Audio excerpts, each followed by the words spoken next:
Hi, my name is Cheri, and you have wandered into my very, well, the technique I'm doing today is a little messy, and so I have been working with the pigment sprinkles today. So you're in my studio, and my hands are dirty, and I've decided that I'm just going to keep playing with the pigment sprinkles all day, and then I'm going to film a couple of different cards while my hands are dirty, because you can see it's hard to get off your hands. So I could go get in the pool, but it's a little bit chilly here today, or I could go shower, or I could go do some dishes, or I could just keep playing with pigment sprinkles.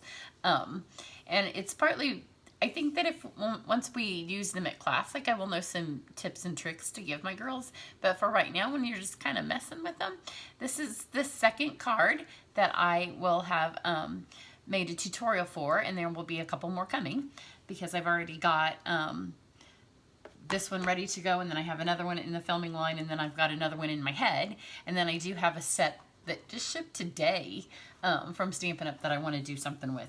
So I've got some stuff in the works. So that one I'll have to get dirty again when I use them. That one, I think the technique that I'll be using won't be as dirty. So if you haven't seen my video yet with the pigment sprinkles, they are the new brush show. So even my box now is dirty. I don't keep them in here. So they're watercolor crystals, and they are pigment, and they shake out. And it's not so much the shaking out, it's when I keep opening the lids. So when I use them at my camps and classes, I'm not going to have them pop those things open. I could use my spatula tip of my Take Your Pick tool, but it's not laying here on the table, and because I was playing and I didn't really intend to film today, so I just kept doing it. But now that I've got a couple of cards ready and my hands are dirty, I thought, what the heck, I'm going to go ahead and film. So if you don't want your hands dirty, then pop it open with this or with the end of your Take Your Pick tool. And because then I keep cleaning up my table, trying to get it looking nice. But they're beautiful, beautiful colors, and the cards are just fabulous. So, you know, it kind of makes you feel like an artist. You look like you have that, like I've been painting for days, like my hands. So the stamps that I'm going to use today are Over the Moon. I'm going to use go back to the cows, which I have done two. This will be the third cow card as well, so you can go back and check the other ones. I will make a couple of playlists. I'll go ahead and make a pigment sprinkles, and then I may add the brusher to it, because it's the same techniques. The pigment sprinkles are much brighter in colors than the brushes were. The pigments are bright, and the brushes were more earth tones, but you could do the same things with them. So I will make, I think I already have a brusher playlist. If I do, I'll just add the pigment sprinkles to it, maybe change the name. And then I'll make a cow playlist, so you can, if you want to see those. Then I'm going to use the lined alphabet, and I'm pretty sure it's been around for a minute since last year it was new, and I know for certain I have at least one, maybe two cards on YouTube that have that. And then I'm going to use the Birch, which I just used. Again, I'm not going to use it as a Birch background. Sorry. It's beautiful. I bought it for wood because I'm a sucker for the wood background. As you can tell, my table it's not paper. My real table is actually wood. It's actually painted to look like this. It's an antique wood table. But I'm not going, well, kinda. It's kind of a wood background. So those are the three stamp sets I'm using today. No dies. No dies are being used today. Lots of some cutting and that kind of fun stuff. But before I do that, so I can get these off the table, because I've been sitting here and I don't want them to get pigment sprinkled. These did have dies, and these were made by my friend Tanya. Her channel is called The Wonder Basement. So how adorable are these trucks? I do not have the trucks yet, but look how cute they are. They even have like, there's detail in the bed of the truck. She put shimmer. Hers are like little V8, or not V8, VW bug trucks. I said they looked a little bit, if you're from Australia, it looks like a combi van. This one, it just makes me feel like it should be a Bondi Beach or something. But this one looks like, you know, if I was living the dream, I would be 20 again, and I would have a combi and I'd be at Bondi. But I'm not. So this can be the dream for me. And then here's her yellow one. And check out the hubcaps on this little guy. So she made those three for me. So I did want to show you those. I do not have this yet. But there's probably some way we could make a little psychedelic truck here. But I wanted to get those off my table before they get pigment sprinkles on them. So I'm going to move those over there. because they've been sitting here ready to show you. So today, to do today's card, it doesn't take a lot of stuff, but I feel like my table's kind of crowded. We're gonna go to the Birch background, and you know when I use my background stamps, I kind of keep them in the container.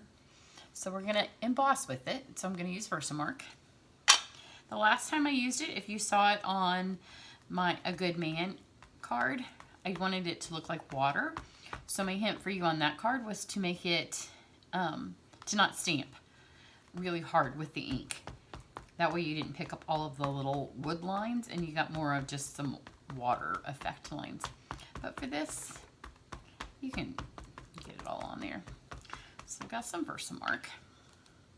And then this is Shimmer White cardstock.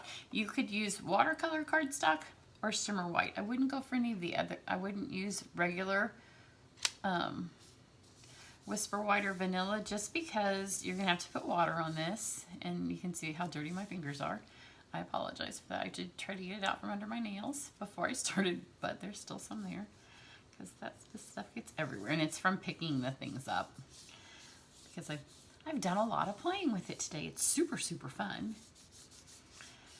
So just press it. It doesn't need to be perfect because we're making it pretty like a tie-dye background with this. So just lift that up, and you can't really see it, but we've got the tie-dye here. And then we're going to use this again, but not really.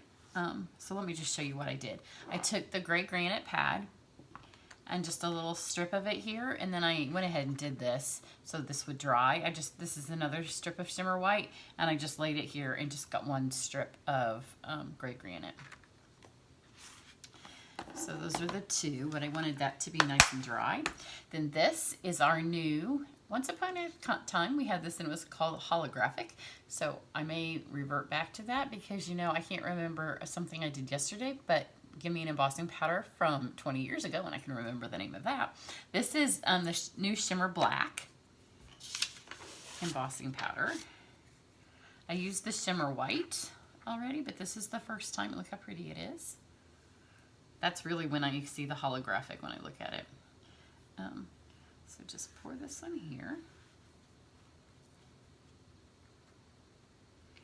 And again, because we're not going for perfection on this, it doesn't matter so much if there's little dust. You know, sometimes you don't want the dust to be everywhere. But for this, it doesn't matter. Or like if you have a fingerprint or see where the dusties are in there, I'm gonna try to knock it off.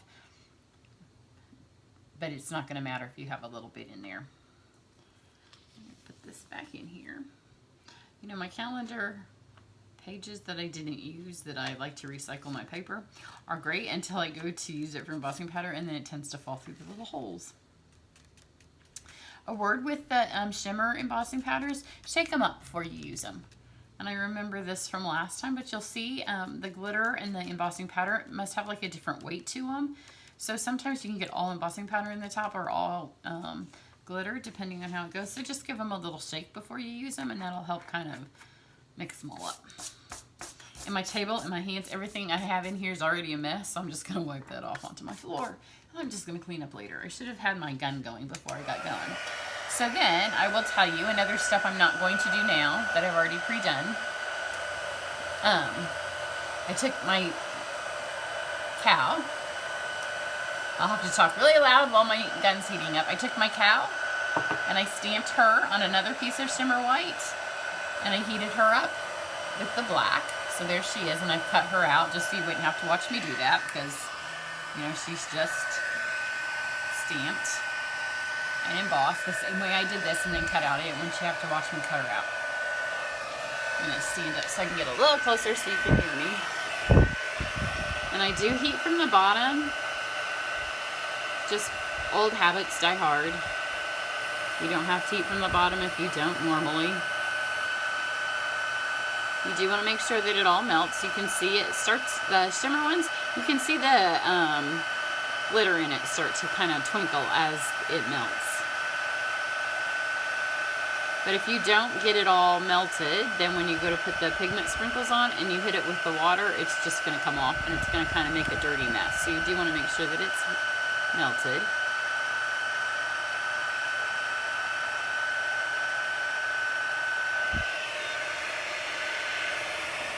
And just always aim your gun. I find it's easier to leave your gun in one spot, and then as it melts, you can see it melt, and then move your gun. Because if you wave your gun around everywhere, you're going to hit and miss spots. And with this one, I am going to do the whole thing on the back, and then I'm going to wave it up to the front and get the rest of it.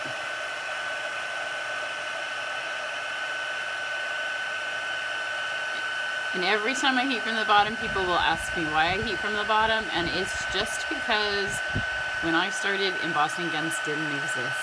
They had not been invented yet. So our methods of going to a workshop and using people's irons meant the heat was down here, or using their light bulb from their lamp. The ways that we heated tend to be from the bottom, and then everybody, it was easy for them to see. So that's just something that after you'd learned how to do it, and you did it like that for 5 years before you had an embossing gun. It also helps if you don't have, like if your embossing pad or ink is a little dry, it doesn't blow the stuff off. Okay, so now you just want to aim it in the light and make sure that everything's shiny. If it's not melted, it won't be shiny, but it looks like I got everything. So just one more pass over. I am going to heat something else up, but I'm going to do that after I do this, just so this can be drying. Okay, you don't want to overheat it, because if you overheat it, then it loses its sheen, and it also goes flat. And for this technique, we want it to have leave some little rivers in there for the pigment sprinkles to have some channels to go in. So now I've got my pigment sprinkles. And every time I've done this, I've kind of like had a scene in my head, and then you spritz it with water and it just disappears. So I'll still kind of go with the scene in my head. So what I was going for, you know, I got my dreamy cow here, and I kind of had her in the field. So I started with, and I haven't put all of the tops back on. Some of them I have, but some of them I haven't, because I will put them on before I put them up. But I realized that that was where my fingers were getting dirty, the constant opening and closing of the little things now that they're used. When they were new, it didn't happen, but now that I've used them a lot, that's when it's happening. So I am just going to leave them open until I'm finished with the session, and then I will close them. So that's a tip for you. I don't want to mess with mine. I've seen that some people have cut these and put tape on them. I want to leave mine as they are, because I like to work with my tools as my tools are whenever possible. So for now, I'm just going to leave them like this. Maybe that later I change, but for now I'm going to leave it. But another tip is to just barely tap. And I did take a picture of this, and I'll hold it up for you before I spritzed it. So you just barely tap. And then on these couple of places where I have a lot, and this is Granny Apple Green, and I realize it looks orange. Oops, and then I went to start to put the lid on. Well, it doesn't matter because now it's on. Habit. Let me hold this up for you before it has anything mixed in it. So you can see right here, that's kind of a lot, and kind of a little, and kind of a tiny bit, and then kind of a medium amount. But you can see that looks orange. So you have to remember where you put it, because it looks orange, but it's not. So my thing is my little girl was kind of like out in the field. So that was kind of the grass. I don't know why I'm doing this, because my hands that are dirty. And then this is mango, so it was kind of the flowers. So again, barely, like I'm not tipping it. Don't tip it over. Just hold it kind of at a 90-degree angle. Pretend that you have like cayenne pepper. Like you're putting a super hot spice onto your food. And so you want to taste it, but you don't want to burn your mouth. Go with that concept while you're using your pigment sprinkles. Okay, so this was my idea, that she was in the field of flowers and she's daydreaming, right? She's thinking she's a Teenage Mutant Ninja Turtle, or she is Bart Simpson. All of us of a certain age, you know, we all have a different cowabunga. This is the Daffodil Delight.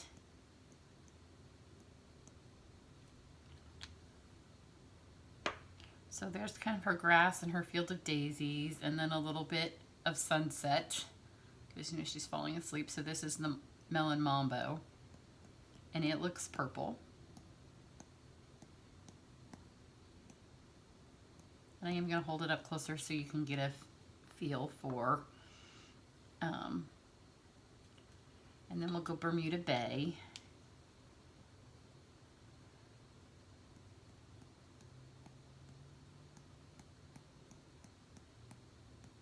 And some of them I have found just, like my granny apple, maybe it's got like a, maybe I need to shake it up because it comes out a bit more clumpy than my other ones. And then this is the grape. But I'm going to show it to you and you're going to say, I don't even see anything.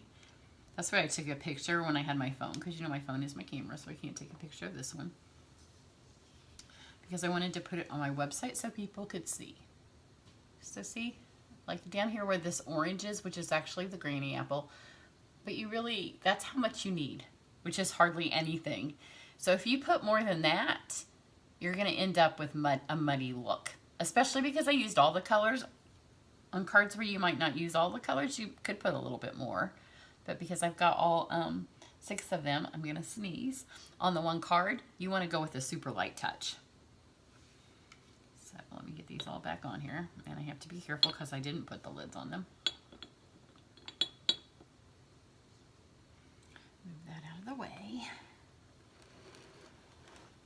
Move it out of the way so when I pick up my embossing gun in a second, I don't move it. Okay, and then these are our little spritzer pins that are in the catalog, and they are so convenient. I have my eyeglasses cleaner in it. I have hand sanitizer in them. They're super cheap. So if you don't have them, get them, because you get a pack of 2, and they're like, I don't know, $3. And this just has water in it. So you just kind of hold your pen up, your thing up high, and just spritz down with like a quick, light. I have to be out of camera because I don't want to be this close. The closer you are, you know, the air from the spritz will make your stuff run. And so you want it to be high enough that it's going to get wet, but the air is not going to move it. So I'm going to spritz it like one push, but I'm going to have to do it out of camera so I can be high enough that it doesn't go. But it's beautiful and it's addicting. And you could make 500,000 backgrounds and give everybody a tie-dye Christmas card, a tie-dye Easter card. You could just tie-dye for the rest of the year because it's so much fun. Okay, here we go. To see if you do it too close, it's gonna, the air's gonna get it.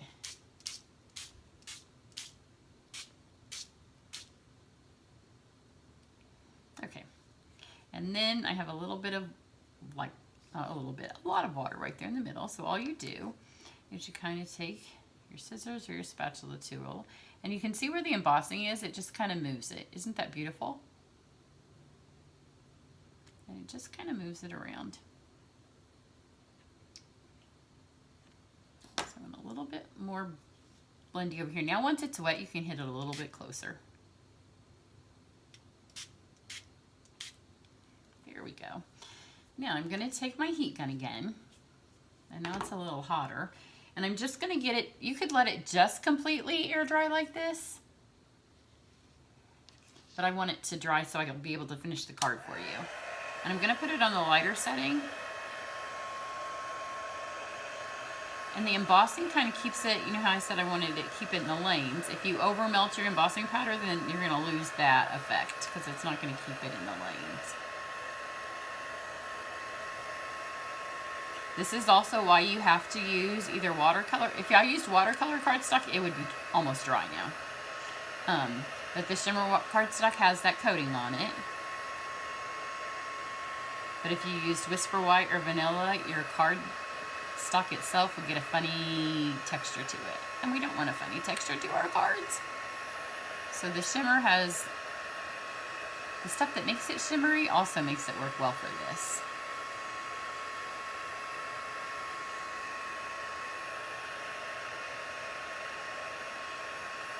So you can kind of also take your gun and move the stuff around so it kind of goes if you want to move it somewhere, like if you want the purple to go or purple to stay. And then if you have too much water, just kind of tilt it down and let it run off your card. Okay, I'm going to go on to the rest of my card now. There's a couple of pools of water left on it, but I'll get those. Isn't that pretty? So pretty! And every background that you do is going to look different according to how you spritzed it, how much of which color you got on there, just how it all hit. So everyone's gonna look a little bit different, but they're all super pretty. And if you had done this with the past brush shows, it just would have been a different look because the colors were different. These are pretty and tie-dye-ish because they're so bright and vibrant. So let me go back over and show you the rest of it. Now my card's wet, paper's wet. So this is the little strip that I just took and I did the gray granite with just a strip of shimmer white. And then I have taken, these are the letters, and I just put them all in one block so I could do it in one hit. So it says, this says bunga for our cow. So we've got cowbunga, but we're gonna need 2 A's. So this is what you do. We've got the bunga. So put them all on here like this. Same way you embossed the others, just with the Versamark. And then I just need another A. So we got cowbunga. And I'm just gonna put the A up here. And then again, we're gonna heat this. This time I'm gonna try to avoid getting my embossing powder in the... This is why I wanted my paper to be nice and dry, because it's a little bit muggy here in Indiana. So that it takes a long time. You don't notice it, but it does take a long time for our inks to dry. So if this wasn't good and dry, then all of my ink would be sticking to, all my embossing powder would also be sticking to the birch background. So instead of having a gray one, it would be raised up and embossed, and I didn't want my background to be embossed. So I heat this up, same way on the background.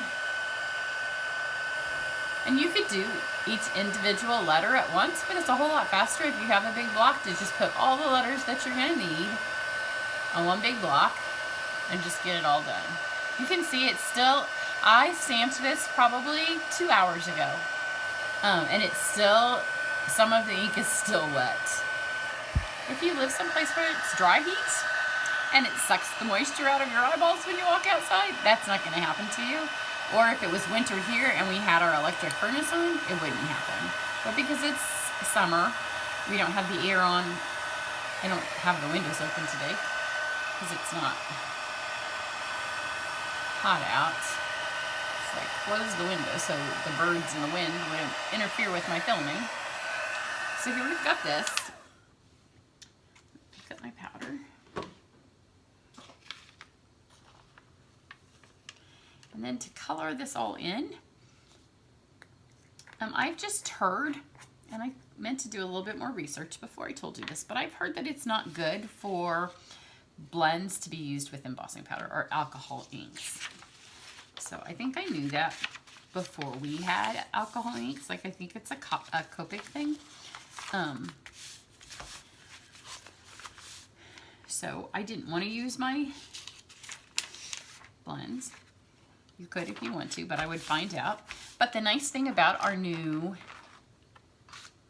Pigment sprinkles, let me show you, is that they match our inks. So I just went over and I got all of the colors. I didn't grab 2 of the yellows, but I got the colors that match. And these are just our Stampin' Right markers. And then I have already colored and cut in the bunga, because who wants to watch me do that, right? Then I was going to tell you, if you have the dies that cut out the letters, you could use them in the Big Shot. I just cut them out by hand because I don't mind fussy cutting. I find it a little therapeutic. I don't even need this because I'm not using blends. Blends soak through. So on my original card, I used gray granite because it's my favorite color. I thought it was a little dark. So this is Smoky Slate. So we're going to do a test, and we're going to have 2 different colors of cow. Now, when you use markers, they soak into the paper a lot faster than the blends. And if you've been coloring with blends for a while, this is the Smoky Slate. It looks a little dark. But if you've been coloring with blends for a while, you're used to the way the blends interact with the paper. It doesn't saturate the paper the way that the markers do. So you want to work fast. That's why I'm using the brush tip. So work fast and just like as broad a stroke as you can. Otherwise, it will be super, super dark, and she's going to be just as dark as my gray granite. Who knew? I shouldn't be coloring her upside down. I'm doing it for your benefit. But I'm probably going to color something that should be not a color gray. Or something that should be a color gray. Then if you want to go back after she's dried and make something darker, like don't sit here and just color and color and color to make it darker, because your paper will peel, even on the shimmer. Because the markers are old-fashioned coloring. Just pretend you're a kid and you remember if you colored in your coloring book too long, it soaked through to the other side and it would make your paper tear. Just pretend you're doing that again, because that's not the way that the markers are really designed to be used. The nice thing is, though, is you can go straight over the top of the embossing powder. So you can get right up on those lines. So let's see, now she's a fancy cow because she's asleep. I'm not going to say she's on anything, but I think she's been eating some fun grass. So she's just off in surfer world. Let's see one over here. So this is Granny Apple Green. I think this part right here is her leg, so it should be Smoky Slate. Then let's give her some.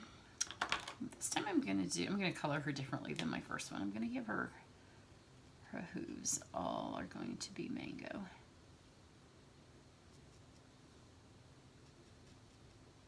Like that. And then let's do her tuft of hair at the top, grape. So she's gonna look totally different than my first one. And again, you can see I'm coloring super fast. You don't want to have time for the paper to be saturated. And then let's do her bell in Bermuda Bay. And then let's do these two spots. I forgot to color her tail.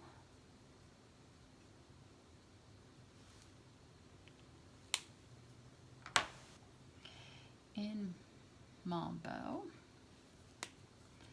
Back and get her tail. Now you can see if I want to get something darker, let's say that you want her snout to be a little bit darker than the rest. You have to work fast because, again, you don't want your paper to pill.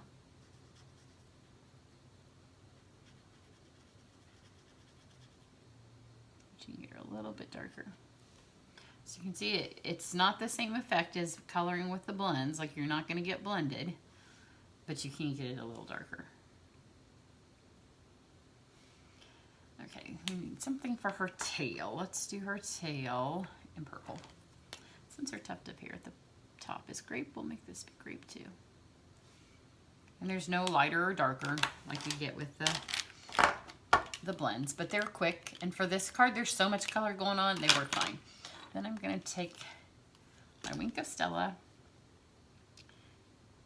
Remember there was a commercial about happy cows. Was it Wisconsin?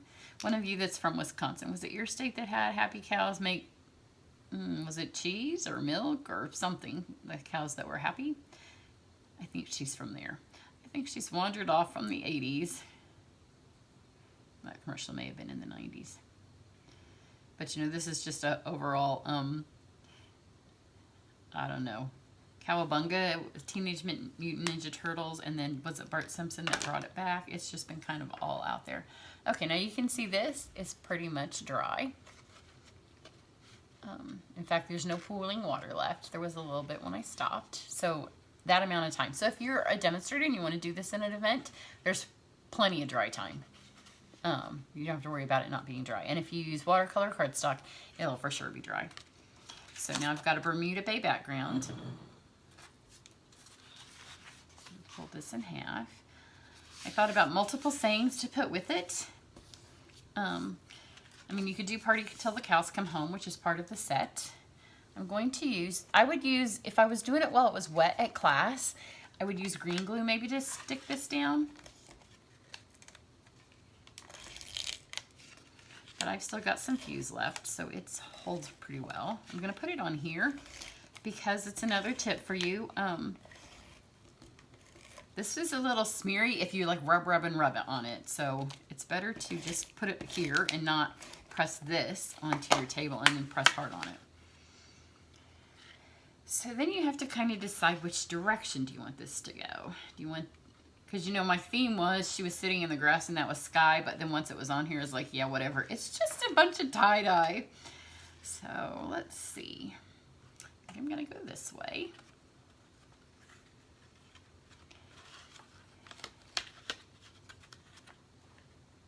And then you have to make sure you've got it straight if you already have this much fuse on here, because you're not getting a second chance. Okay, there we go. So you can see it's plenty dry. I'm just going to use my scissors so I don't get more stuff on me while it's still a little damp. Then I'll go back in and I will take a couple of glue dots once it's all the way dry, and I'll just stick them under those corners. Okay, then I've got this tiny little strip of black, and my hands are even more dirty. I have a wet wipe, hang on. I don't want to get my cow dirty. I hate wet wipes. I never use them because to me, my daughter's almost 25, but it takes me right back to changing diapers. I hate the smell of them. I hate it, hate it, hate it. And then I have on one of my work shirts, so I can wipe my hands right off on that. Okay, so now I've got this little strip here. So to get it all finished off, I'm going to use my tiny dimensionals, and I'm going to start with the A on the end because I want it to just be at the end. And then I just literally hand cut these. So if you have the paper snips, you just point it down in there and pop those centers out and then cut around them. So a tiny one there. You just have to make sure that you can spell backwards when you do this.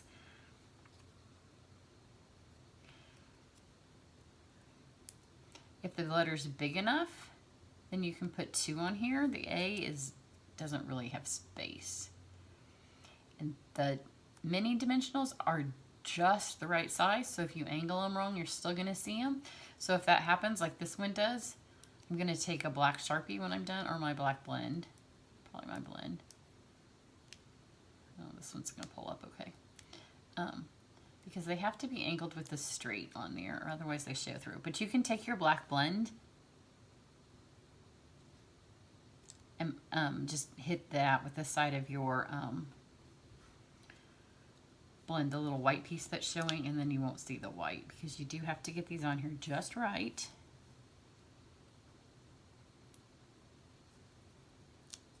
Or they'll show. The other 2 cards that I have with this, they're both still the tie-dye, and then the one that I'm waiting for the set, in my head at least, it's more elegant. Of course, I haven't made it because I don't even have the set. But I didn't intend to get on a pigment sprinkles kick because, you know, I love the brush shows, and like I said, I do have several videos with the brush shows. So I knew I would like the pigment sprinkles, but then when I got them and the colors were just so much fun, it kind of changed what I wanted to do. So I have some new stamp sets. I have some new kits. I have lots of new stuff. And we've got vacation coming up, and we've got 4th of July. I've got another business opportunity thing that I'm doing. So I've got all this stuff, and then here I sit playing with the pigment sprinkles all day, every day. So there's just not enough time in the day.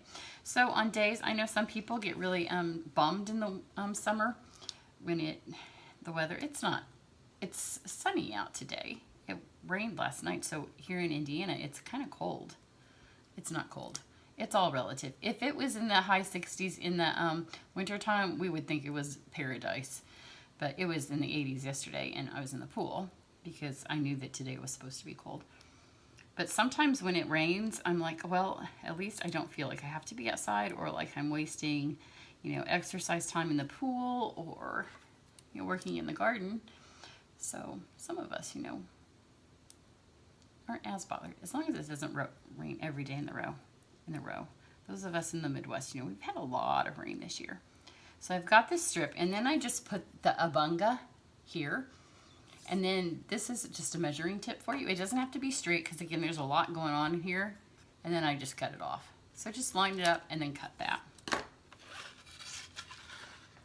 Do I have glue dots handy? It might be dry enough that I can get a couple of these on here. So see, once you're done and your cards, this is pretty dry. The places where it's kind of stuck up, if you get those down, and over time, this will all settle, because we did one on my live the other day, and as we sat there, it all just flattened itself out. But see, it'll all just flatten and look beautiful. And the one I've done before doesn't have any glue dots on it, and I don't even think now that it needs them. Okay, so then the same thing, where you kind of like, every card that you're gonna do might be a little different, because you wanna not cover up your most beautiful spots of pigment. So I really like that right there, which on my other card, I think, yeah, it goes over there. But that's okay, because this is beautiful. And this is not as beautiful as that. So I'm gonna put this one on this side. So just kind of decide where you want it to go. It doesn't have to go if you've made multiples of cards. Just put, each card could be a little different, because I really like the way this splatter looks right there. So I'll move this over here. I just want to make sure that I have room for my little dreamy cow, for my cowa, for the cow, so she can straddle her dream. And then for her, I took the larger dimensionals and I double stacked them so she would be higher than this. So put 2 dimensionals on first.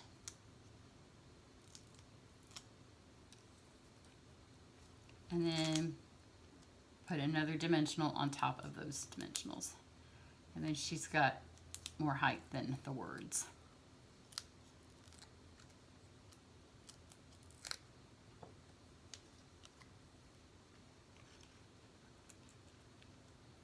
And then again, it doesn't really matter where she goes, because on my other one, she's not here, but she's fine there.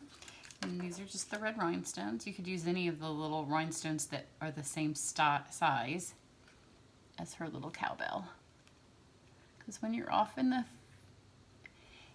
the field dreaming that you are a disco cow or a surfer cow or whatever you're dreaming that you are, you should have a little rhinestone on your cowbell.